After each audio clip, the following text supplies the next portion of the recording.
কচুয়া উপজেলা জামায়াত ইসলামের কর্মী সভা সফল করার লক্ষ্যে সংবাদ সম্মেলন অনুষ্ঠিত। কচুয়া প্রতিনিধি জিশান আহমেদ নান্নুর পাঠানো তথ্য ও ভিডিও চিত্রে দেখুন বিস্তারিত।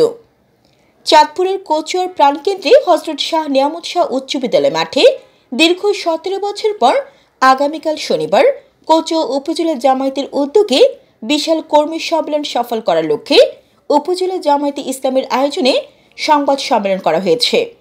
শুক্রবার বিকেলে কচুয়া হযরত শাহ নিয়ামত শাহ উচ্চ বিদ্যালয় মাঠে কচুয়া প্রেস ক্লাবের সাংবাদিকদের নিয়ে এই সংবাদ সম্মেলনের সার্বিক সহযোগিতা নেতাকর্মী ও সমর্থকদের উপস্থিতি কামনা করে লিখিত বক্তব্য পাঠ করেন উপজেলা জামায়াত ইসলামের নায়েবে আমির সিরাজুল ইসলাম মাস্টার। সংবাদ সম্মেলনে উপস্থিত ছিলেন কচুয়া উপজেলা জামায়াতে ইসলামের আমির অ্যাডভোকেট আবু তাহের মেসবাহ, পৌরসভার আমির আমিনুল হক মীর আজহারি, কচুয়া উত্তর ইউনিয়ন জামায়াতের আমির মোহাম্মদ এমদাদুল্লাহ, শ্রমিক কল্যাণ পৌর সভাপতি মোহাম্মদ মফিজুল ইসলাম, পৌর সেক্রেটারি মনির হোসেন সাইদ ও জামায়াত নেতা আব্দুল কুদ্দুস সহ আরও অনেকে। এদিকে দীর্ঘদিন পর কচুয়া উপজেলা জামায়াতের কর্মী সভাকে ঘিরে সকল প্রকার প্রস্তুতি সম্পন্ন করা হয়েছে। কচুয়া হযরত শাহ নিয়ামত শাহ উচ্চ বিদ্যালয় মাঠে শেষ মুহূর্তে স্টেজ নির্মাণ সহ নেতাকর্মীদের ফেস্টুন ব্যানারে ছেয়ে গেছে পুরো এলাকা।